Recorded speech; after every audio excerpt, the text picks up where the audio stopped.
कैसे हैं मेरे प्यारे छात्र छात्रों, आई होप कि लगे अच्छे होंगे। आपकी जो स्टडी चलेगी काफ़ी अच्छी चलेगी। तो आज किस क्लास में लेकर आए हैं क्लास 12th के केमिस्ट्री के मोस्ट इंपॉर्टेंट ऑब्जेक्टिव क्वेश्चन जो आपके फाइनल बोर्ड परीक्षा के लिए काफ़ी इंपॉर्टेंट है। तो आप लोग वीडियो में अंत तक बने रहिएगा और चैनल पर पहली बार तो चैनल को फटाफट सब्सक्राइब कर लीजिए, क्योंकि जब भी मैं वीडियो अपलोड करूँ आपके पास नोटिफिकेशन तुरंत पहुंच जाए। तो आज का जो क्लास होने वाला है काफ़ी इंपॉर्टेंट होने वाला है, क्योंकि आज के क्लास में उस टाइप से उस लेवल का क्वेश्चन उठाया गया जिस लेवल से बिहार बोर्ड अपना बिहार बोर्ड के पेपर में परिचय लहरा रहा है। ठीक है ना। तो आपको जो है एक भी क्वेश्चन को नजरअंदाज नहीं करना है और सारे प्रश्न को हर एक हाल में देख लेना है, क्योंकि सारा प्रश्न जो है ना काफी इंपॉर्टेंट प्रश्न है। ठीक है ना। आपको पता होनी चाहिए कि आपकी परीक्षा की टाइमिंग जो है काफी नजदीकी आ चुकी है, जिसके कारण आपको जो है मेहनत काफी बेहतरीन करनी होगी, तभी बेहतरीन आपको नंबर प्राप्त होगा। ठीक है। तो बेहतरीन मेहनत करना सीख लीजिए, क्योंकि आपके पास टाइमिंग जो है काफी कम टाइम है, इसलिए जो है आपको जो है बेहतरीन मेहनत करना होगा। ठीक है। और हम 1 नंबर क्वेश्चन की तरफ बढ़ते हैं, और इससे पहले आप मेरे क्लास को लाइक नहीं किए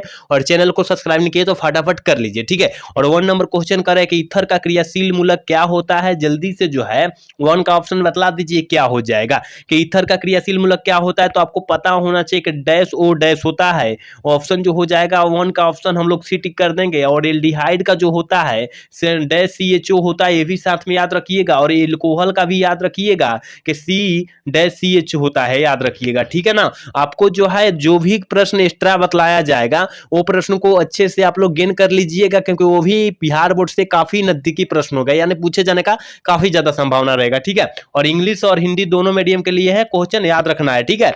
चलिए क्वेश्चन नंबर 2 क्या कर रहा है, देखिए करे ब्यूटेन के कितने आइसोमर्स यानी समवायी जिसे बोलते हैं वो होते हैं, कितने होते हैं। तो आपको पता होनी चाहिए कि 2 होते हैं। ऑप्शन जो हो जाएगा 2 का ऑप्शन जो हो जाएगा ये टिक कर देंगे। यहाँ काफी बच्चे 5 टिक कर रहे हैं तो गलत हो जाएगा, 5 टिक नहीं करना है। ठीक है ना। यहाँ समवायी की बात किया जा रहा है, समवायता की बात नहीं किया जा रहा है। ठीक है। चलिए क्वेश्चन नंबर 3 क्या कर रहा है, देखिए 3 नंबर क्वेश्चन कर रहा है कि द्रवित एथिलीन को उच्च ताप एवं दाब पर गर्म करने से क्या बनता है। ये भी काफी इंपॉर्टेंट प्रश्न है, बिहार बोर्ड से रिलेटेड भी है। ठीक है। तो 3 का ऑप्शन क्या हो जाएगा, तो आपको पता होनी चाहिए, क्योंकि सारे हम क्लास में हम चर्चा भी किए हैं प्रश्न को। ठीक है। ऑप्शन सी हो जाएगा, पोलिथीन हो जाएगा। एक बार सारे बच्चे क्लास को लाइक कर देंगे और चैनल को सब्सक्राइब कर लेंगे। ठीक है ना। और यहाँ पर सारे क्वेश्चन जो भी बतलाया जा रहा है वो अच्छे से गेन कीजिए, क्योंकि आपको जो है आपके पास टाइमिंग जो है काफी कम है। अगर याद भी नहीं हो रहा है तो उसे रट लीजिए, क्योंकि किसी तरह भी ये रट के रखिए, एग्जाम ले। ठीक है ना। किसी तरह भी। ठीक है।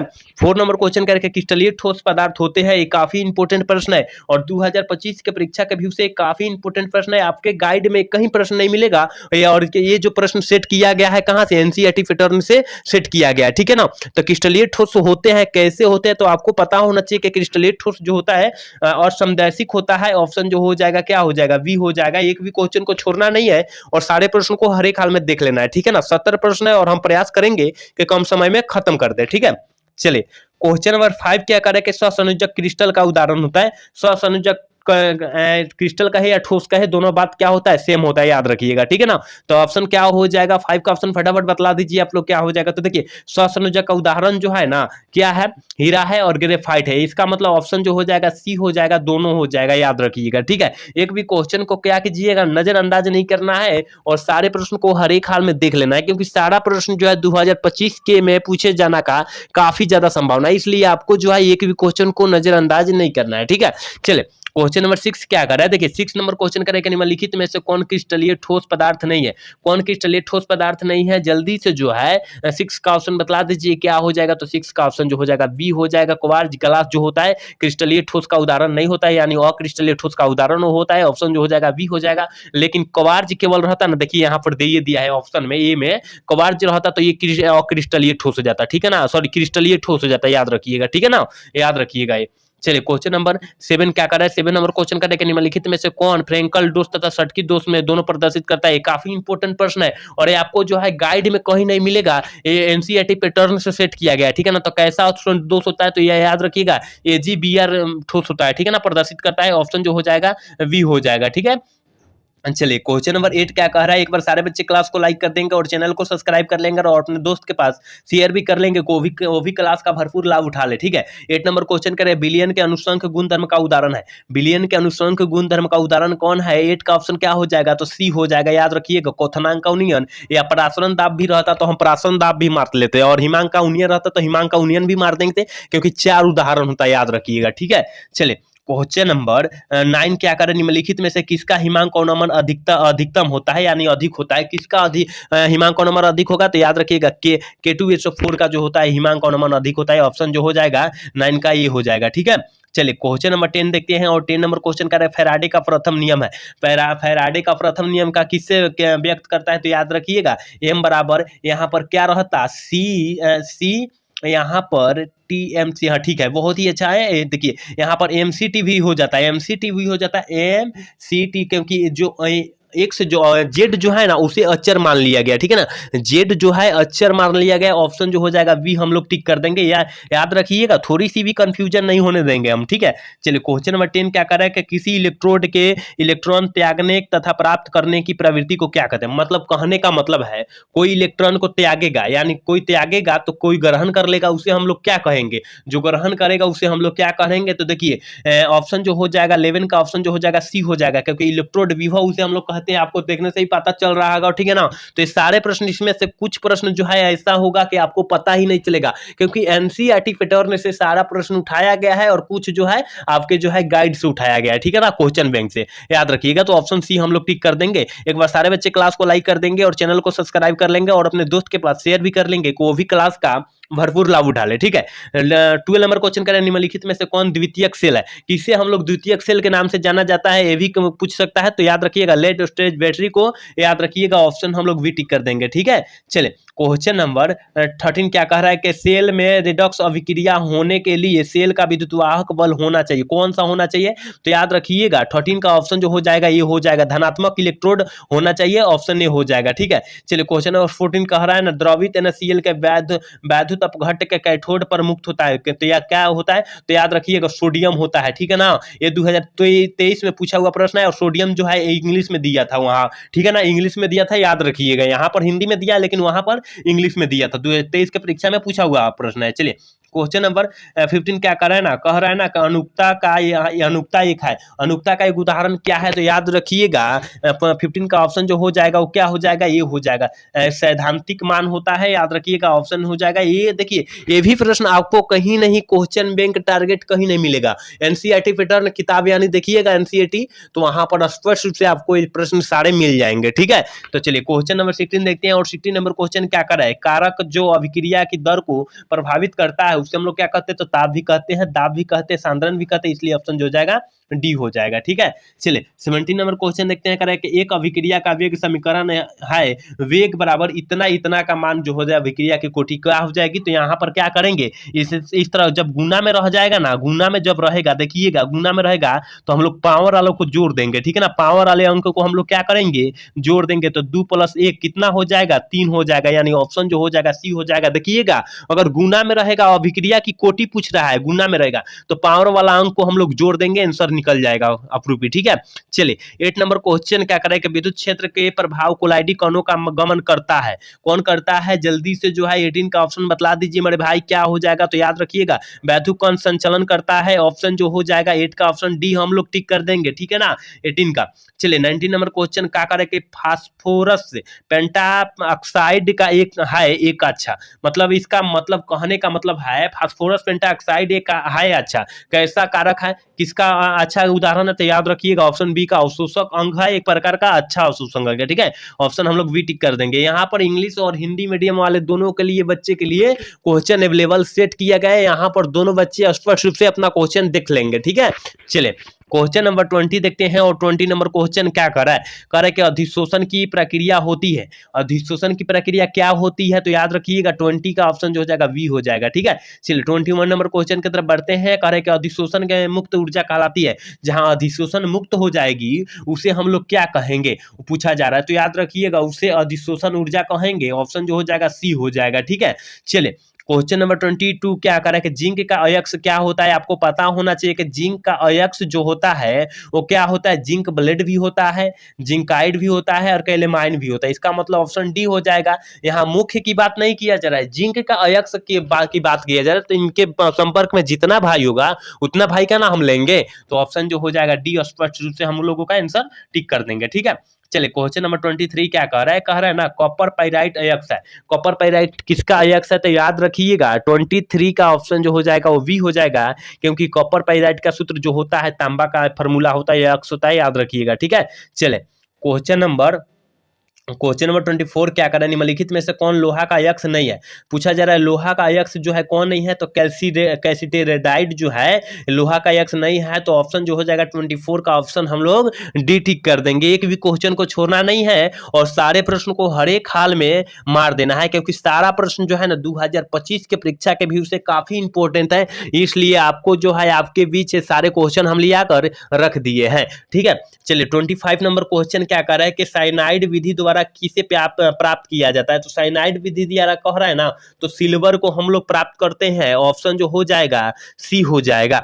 चलिए क्वेश्चन नंबर 26 क्या करें, निम्नलिखित में से कौन सी धातु प्राकृतिक में मुक्त अवस्था में पाई जाती है। कौन सी धातु जो है प्राकृतिक में मुक्त अवस्था में पाई जाती है, तो याद रखिएगा प्लेटिन जो है ना, प्लेटिनियम जो होता है, प्लेटिनियम जो होता है वो क्या मुक्त अवस्था में पाई जाती है, ऑप्शन जो हो जाएगा डी हो जाएगा 26 का।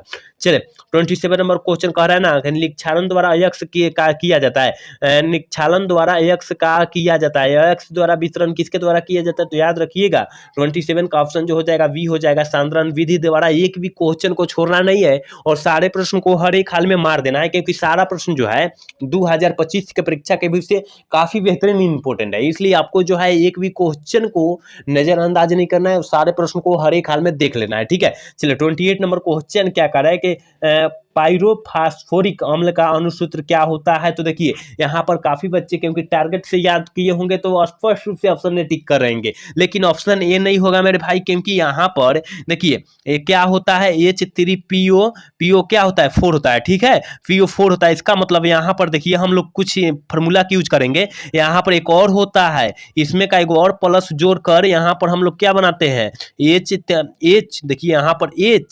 HPO3 होता है, एक इस तरह भी होता है, तो इसको हम लोग दोनों का जोड़ेंगे तो यहाँ पर हो जाएगा ऑप्शन बी हो जाएगा। याद रखिएगा ऑप्शन बी होगा, ऑप्शन ए नहीं मरना है, क्योंकि यहाँ पर एक यहाँ पायरोफास्फोरिक, तो पायरो का सूत्र जो होता है ये हो जाता है और फास्फोरिक का जो सूत्र होता है ये हो जाता है, तो यहाँ का दोनों का जोड़कर हम लोग लिख लेंगे, तो यहाँ पर पायरोफास्फोरिक अम्ल का सूत्र हो जाएगा पूरा, याद रखिएगा यहाँ पर बन गया, तो H4P2SaO7 हो जाएगा पायरोफास्फोरिक का। ठीक है, तो हम लोग छांट कर हम लोग आंसर इसका निकाल दिए। चलिए क्वेश्चन नंबर 29 क्या करें, नाइट्रोजन अभिक्रिया होता है क्यों, नाइट्रोजन अभिक्रिया अक्रिय होता है क्यों। देखिए नाइट्रोजन अक्रिय किस कारण होता है पूछा जा रहा है, तो देखिए भैया नाइट्रोजन अक्रिय होता है क्योंकि वह प्रबल विद्युत ऋणात्मक तत्व होता है उसमें। ठीक है, कहने का मतलब है देखिए हम स्पष्ट रूप से हम अपने भाषा में हम कुछ चर्चा करेंगे। ठीक है, कह रहा है ना नाइट्रोजन अभिक्रिया होता है अक्रिय होता है क्यों, देखिए नाइट्रोजन अक्रिय होता है क्योंकि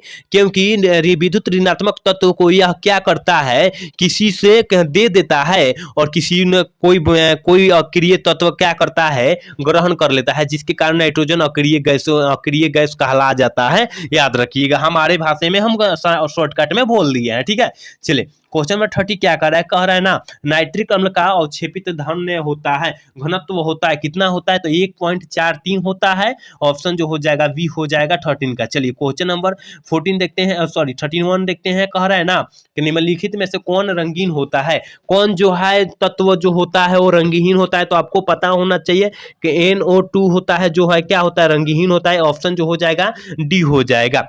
चलिए क्वेश्चन नंबर 32 कह रहा है ना SO2 में सल्फर की ऑक्सीकरण संख्या कितनी होती है, तो SO2 में सल्फर की पूछा जा रहा है तो कितना हो जाएगा, तो 32 का ऑप्शन हम लोग वी टिक कर देंगे, +4 होता है। याद रखिएगा यहाँ काफी बच्चे +6 मारेंगे तो यहाँ गलत हो जाएगा। ठीक है, तो 6 नहीं मारना है मेरे भाई।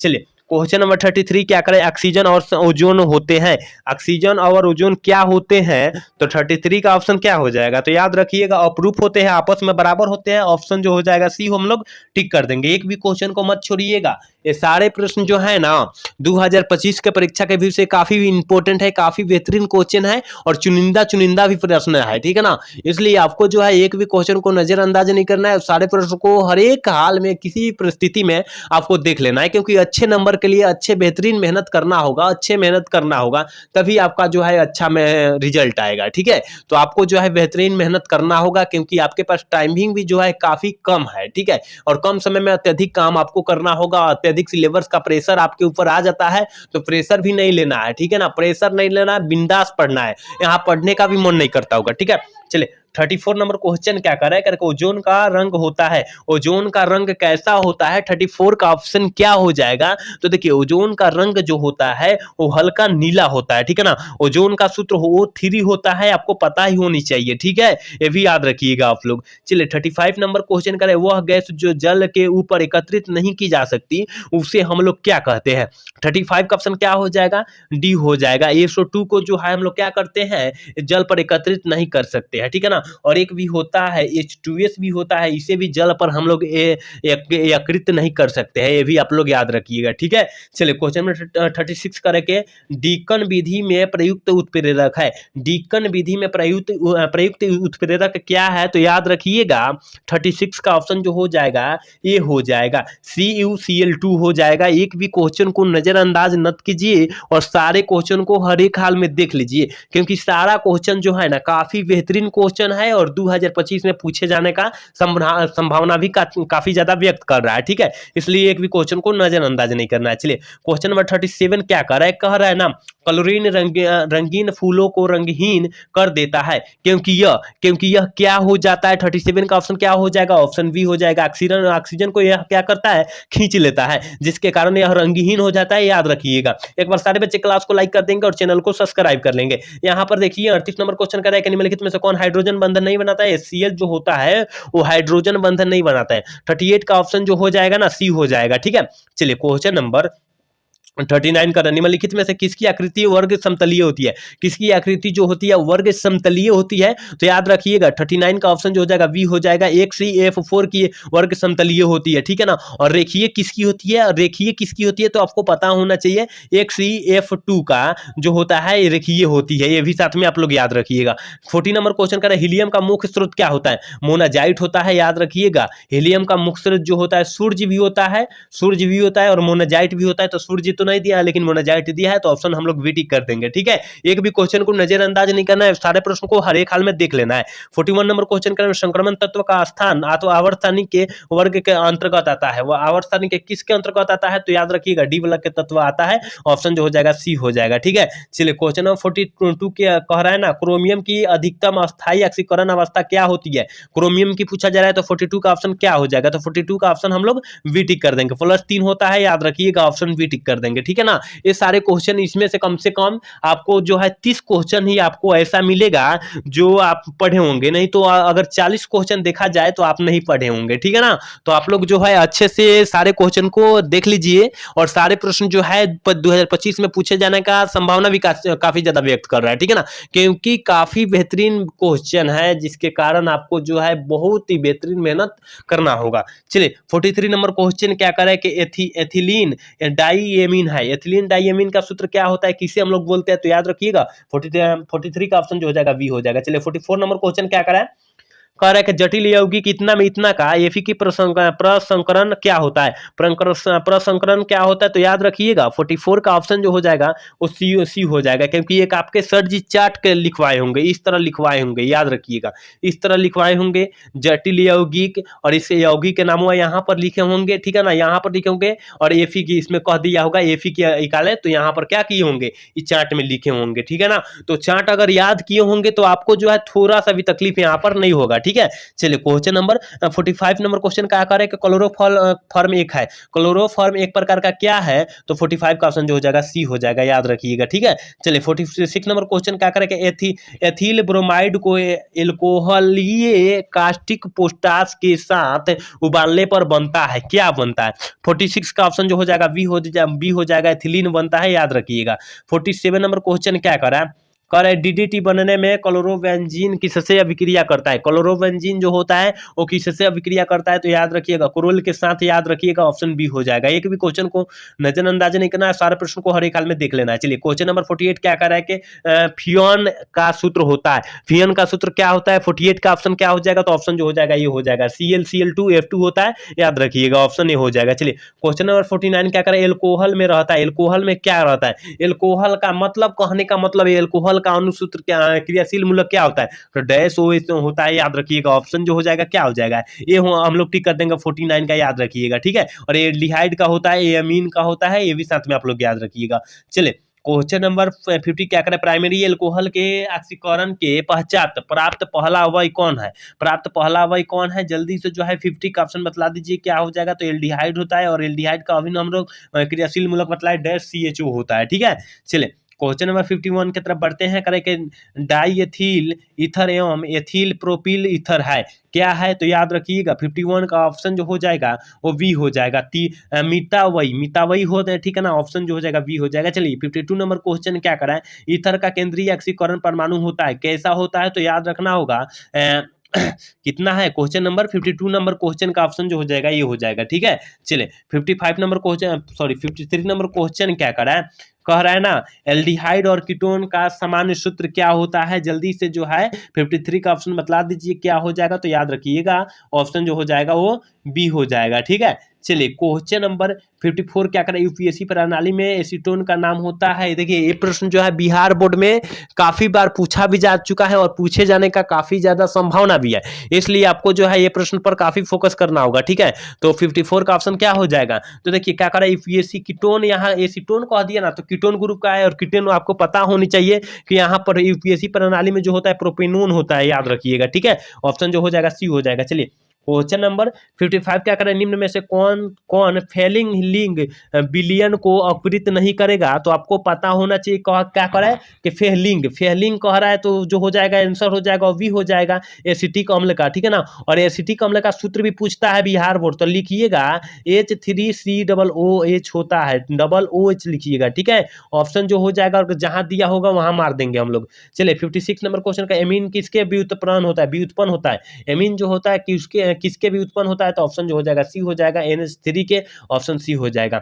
चलिए क्वेश्चन नंबर 57 नंबर क्वेश्चन कर रहे ना, एमीन में एन की प्रसंकरण अवस्था क्या होती है, एमीन में एन की प्रसंकरण अवस्था क्या होती है, तो ऑप्शन याद रखिएगा ऑप्शन ए हो जाएगा, sp3 होती है। एक भी क्वेश्चन को नजरअंदाज नहीं करना है और सारे प्रश्न को हर एक हाल में मार कर रखना है, क्योंकि सारा प्रश्न जो है 2025 के परीक्षा के विषय काफी बेहतरीन है और काफी इंपॉर्टेंट भी है, ठीक है।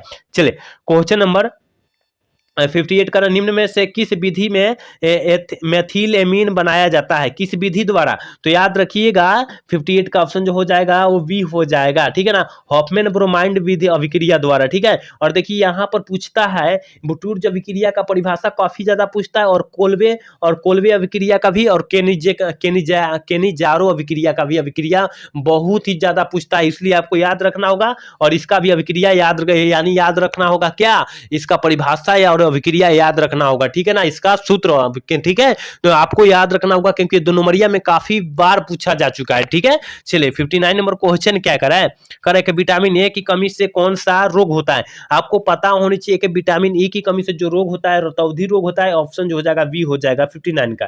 फिर 60 नंबर क्वेश्चन करा है, जल में विलेय विटामिन है, जल में विलेय विटामिन किसका है, तो याद रखिएगा 60 का ऑप्शन जो हो जाएगा बी हो जाएगा, डी हो जाएगा, यानी बी एवं सी दोनों होता है, ठीक है, विटामिन बी और विटामिन सी भी होता है। चलिए क्वेश्चन नंबर 61 का, निम्न में कौन लावो घूर्णक है, कौन लावो लिवी घूर्णक है, जल्दी से जो है 61 का ऑप्शन बतला दीजिए क्या हो जाएगा, फ्रक्टोज हो जाएगा, ऑप्शन बी हो जाएगा। चलिए क्वेश्चन नंबर 62 देखते हैं, सुक्रोज का जल अपघटन क्या कहलाता है, सुक्रोज का जल अपघटन क्या कहलाता है, तो 62 का ऑप्शन जो हो जाएगा डी हो जाएगा, इनवर्स कहलाता है, ऑप्शन जो हो जाएगा डी हम लोग टिक कर देंगे, ठीक है। और एक बार सारे बच्चे क्लास को लाइक कर देंगे, चैनल को सब्सक्राइब कर लेंगे और अपने दोस्त के पास शेयर भी कर लेंगे, वो भी क्लास का भरपूर लाभ उठाए, ठीक है ना, शेयर करना न भूलिएगा आप लोग। चलिए क्वेश्चन नंबर 63 क्या करें, जीव जनन तंत्र में एंजाइम है, जीव तंत्र में एंजाइम क्या है, तो आपको पता होना चाहिए 63 का ऑप्शन जो हो जाएगा वो सी हो जाएगा, ठीक है ना, क्योंकि ऑक्सीजन का परिवहन करते हैं, ठीक है। चलिए 64 नंबर क्वेश्चन क्या कह रहा है, 64 नंबर क्वेश्चन कह रहा है ना, कह रहा है कि फिनल निम्न में से किनके निर्माण के लिए प्रयुक्त होता है। काफी बेहतरीन क्वेश्चन है कि फिनल किसके निर्माण के लिए प्रयुक्त होता है, तो बेकेलाइट के लिए होता है। ऑप्शन ए हो जाएगा। चलिए क्वेश्चन नंबर 65 क्या कह रहा है, कह रहा है ना सबबहुलक का उदाहरण क्या होता है। सबबहुलक का उदाहरण क्या होता है, तो लाइलन छौ छौ होता है, आपको पता ही होनी चाहिए। ऑप्शन बी हो जाएगा। देखिए यहाँ पर डी पर चल गया, डी नहीं होगा, बी होगा। चलिए क्वेश्चन नंबर 66 क्या कर रहा है, प्राकृतिक बहुलक का उदाहरण कौन है। ये भी काफी बेहतरीन क्वेश्चन है और बिहार बोर्ड में काफी बार पूछा भी जा चुका है कि प्राकृतिक बहुलक का उदाहरण जो है कौन है। तो याद रखिएगा रबर भी है, प्रोटीन भी है, सेल्यूलोज भी है, और ऑप्शन जो हो जाएगा डी हो जाएगा। ठीक है, चलिए क्वेश्चन नंबर 67 क्या कर संश्लेषित बहुलक का उदाहरण है। संश्लेषित बहुलक का उदाहरण क्या है, तो अभी नहीं हम चर्चा किए, क्या थी, नाइलॉन भी है और क्या बेकेलाइट भी होता है, इसलिए ऑप्शन जो हो जाएगा सी हो जाएगा, ए और बी दोनों हो जाएगा। ठीक है, चलिए क्वेश्चन नंबर 68 क्या करें कि दर्द निर्वाचन की दवाई कहलाती है। दर्द निर्वाचन के मतलब, कहने का मतलब दर्द होता है और उसके उपाय की जो दवा हम लोग खाते हैं दर्द को में, दर्द में वो कौन सा दवा होता है। ठीक है ना, तो 68 का ऑप्शन जो हो जाएगा क्या हो जाएगा, क्या हो जाएगा, ऑप्शन बी हो जाएगा, एनालिसिक। ठीक है, ऑप्शन बी हो जाएगा। ये कीटनाशक होता है, याद रखिएगा, ये भी दर्द के ही रूप में आता है, लेकिन इससे ज्यादा बेहतरीन इसको काम दिया जाता है। ठीक है, चलिए क्वेश्चन नंबर 69 क्या है, एंटासिड का की प्राकृतिक होती है। एंटासिड की प्राकृतिक जो होती है कैसी होती है, तो ऑप्शन जो हो जाएगा बी हो जाएगा, क्षारीय होती है। और आज के क्लास के लास्ट क्वेश्चन यानी 70 नंबर है, कह रहा है ना विलयन का अनुसंग गुणधर्म का उदाहरण कौन नहीं है, तो प्रकाशीय सक्रियता जो है विलयन का अनुसंग गुणधर्म का उदाहरण नहीं है, ऑप्शन बी हो जाएगा। नहीं तो सारा जो है ना विलयन का अनुसंग गुणधर्म का उदाहरण है, तीनों। ठीक है, तो आप लोग याद रखिएगा, यहाँ 70 क्वेश्चन काफी बेहतरीन क्वेश्चन बतलाए हैं। उम्मीद करते हैं आप पूरा क्लास देखे होंगे तो पूरा समझ में आया होगा। ठीक है, आज का क्लास कैसा कर लगा आप लोग कमेंट करके जरूर बताइएगा। अगर अच्छा लगा होगा तो चैनल को सब्सक्राइब और लाइक करना ना तो भूलिएगा। जय हिंद, जय भारत। हम अगले वीडियो में मिलते हैं।